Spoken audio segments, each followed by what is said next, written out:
Yeah. Here's a riverfront view. And actually what I want to mention about that I've been thinking about is all the kind of left-right stuff that I keep banging on about. And essentially it's the idea of divisions, which is the idea of separating the this from the that. And the idea of separating, say, the left and the right brains. But the idea of separation is so that one side can differentiate from the other side and become distinct. And so, like with one's own mind, to internalize things, the masculine part of my mind, which is the rational self, is getting very good at being able to distinguish itself from the irrational feminine self, which means that the two can distinctly communicate with each other. So that could be like the masculine self is the one that's always trying to fix things and analyze things.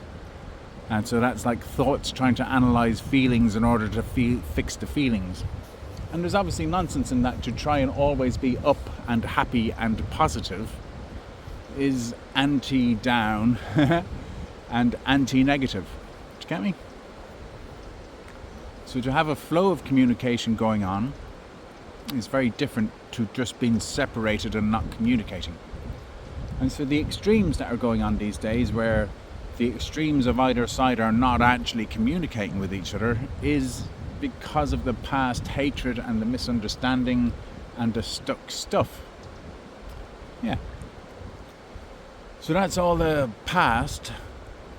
And again, to put it into the outer world, the so-called far right are essentially conservatives. They're trying to hold on to the past. And the so-called far left are protesting. They're Protestants. They're diversifying. They're trying to create something new for the future. See? So the idea is that the left want to destroy the past in order to make something new, and thus the word is diversity, whereas the right is trying to conserve the past and stop the new from destroying the past, which is conservatism, or there's only one way, or stick with what we already know.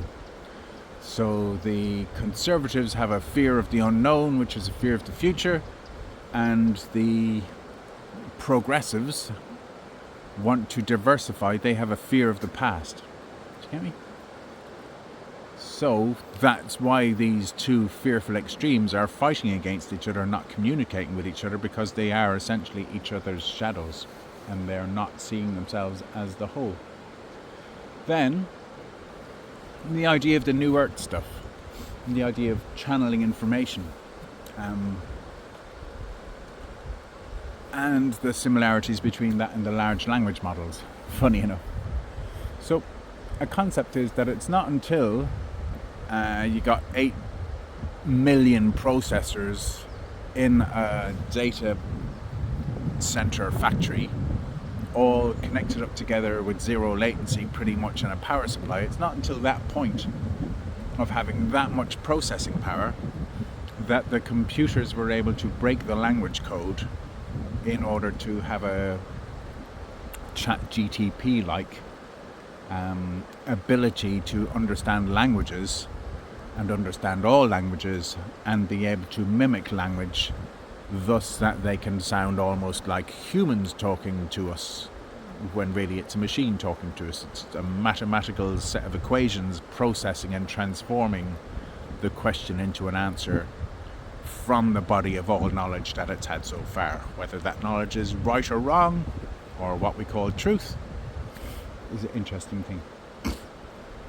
But the thing is that humans fool ourselves into believing that we might know the truth, when really the truth is kind of unattainable. We can attain towards the truth, but not really achieve it. And so it's a bit daft that humans are claiming that the large language models are kind of useless because they hallucinate and tell lies. Whereas look at humans hallucinate and tell lies. We say things that are not quite true that we actually believe as if it's completely true. We call that hubris. So apply that to the New Earth. it's not until we get 8 billion humans, or maybe it's going to be 10 billion humans or 13 billion humans, but at some point there have to be enough humans actually processing information, like little logic gates of positive, negative, true or false. It's not until we get billions and billions of humans individually processing what is the truth to try and find the answer to the world's greatest questions of existence, such as how did we get to be inside in a body, how does a body come to exist, these questions which the Torah and Christianity seek to answer to whatever degree of how does this world come to exist, and which scientists, and especially computer scientists, are becoming the main philosophers who are actually making progress in working out what is physics. And linguists are going to play a big role in all of this in order to figure out what is the word, what are these words we are using in order to describe, and how much do the words actually create the virtual world which individual humans live in. And so the internet actually mirrors what's going on with the humans, kind of thing. So like, I've been thinking about this a long time, and in 2006-07 I had this phrase of the created creating in the image of our own creation. Yeah? And that was to say that what we've made with computers is a reflection of how we were made ourselves. So if you consider on a soul level, this is where it gets into the channeling stuff, if you consider on a soul level that each one of us stars that projects its light down to planet Earth in the physical universe becomes a soul light that's living in a physical body on the planet Earth. So it's quite a technical thing of connecting those individual lights that are in the sky, being connected through light down to the physical grounding of having a body here on the Earth. So at this point you could say we apparently have 8 billion stars in the heavens embodied on Earth. And within a few years, population may continue to expand, we might have 13 billion stars of the heavens awakening in bodies on Earth, because more baby bodies have been born, presumably with soul, sol, sun, star. It's all the same word, sol, soul, same words. So these are concepts I don't really come across from anyone else, but concepts I've had for a long time myself. So the channeling stuff, we're actually channeling light information. Where's the information coming from? It's coming from somewhere up above. It's coming from a collective mind. It's coming from the, what does mind actually mean, but the immaterial, from beyond physics, from the metaphysics. So, for example, the ideas that I'm speaking right now are actually ideas that are coming from my mind. They're my mind within the collective mind, kind of thing. And to some degree, perhaps I have retained some kind of a biological, natural algorithm for figuring out patterns, which I have developed from, who knows, hundreds of thousands of lifetimes of recurring iterations of living in planet Earth as time has been progressing, kind of thing. So there's lots of big concepts in what I'm talking about here. But ultimately what I'm talking about is that the extremes, such as the war stuff that has been going on around Jerusalem, let's not just call it Israel, we could call it Jacob land, we could call it James land, we could call it Seamus land, but it's known as Israel land, but it's around Jerusalem, or Jesus Salam, Jesu Salam, kind of thing. And I'm messing with words because words need a bit of messing with. But there's a conflict going on there, and the conflict is continually between the one and the many.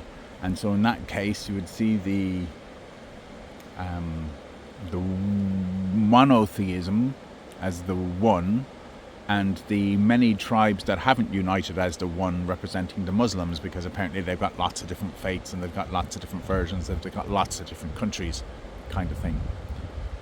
Yeah, but I'm not particularly trying to analyze the right and wrong in that scenario, because everyone's already got their fixed views on what's right and wrong regarding Israel or the Palestinians or the Bible versus the Muslim religion or the Hebrew versus the English, or the Old Testament versus the New Testament, because even though those things are put in the same book and between the same covers, as far as the Jews are concerned, in their religion, Jesus was nothing special if he even existed, and they don't recognize him as what the Christians consider the idea of Christ to be.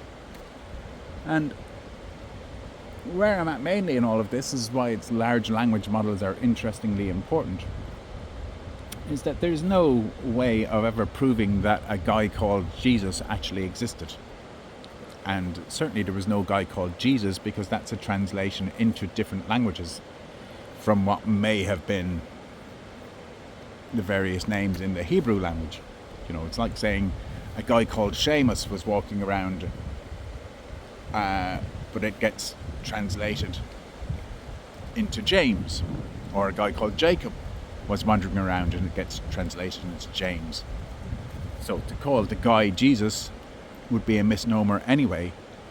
But what I'm really saying here is there's no way of knowing whether a specific one guy called King Arthur sparked the myth in Britain. There's no way of knowing if one guy called Jesus or whatever sparked the myth in the Middle East. And there's no way of knowing whether one guy called Moses actually wrote the first 5 books of the Bible. And it seems to me very obvious that really what actually happened is a myth forms over many, many, many generations, over hundreds of years. A myth that describes what the tribe has been learning over many, many, many hundreds and thousands of years. And that becomes the oral tradition. The oral tradition eventually gets written down, and the written tradition gets edited generation after generation until it gets to a fairly perfect form.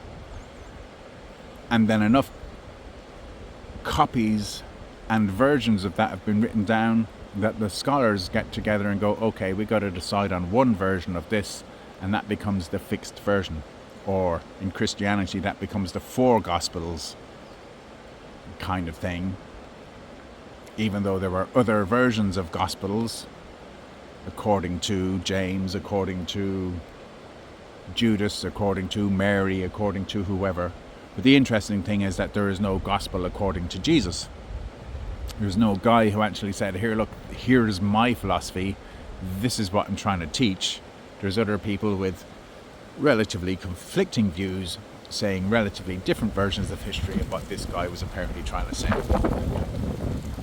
I'm going to leave it there because it's getting windy, but I hope any of that makes sense. And bye. 13 minutes.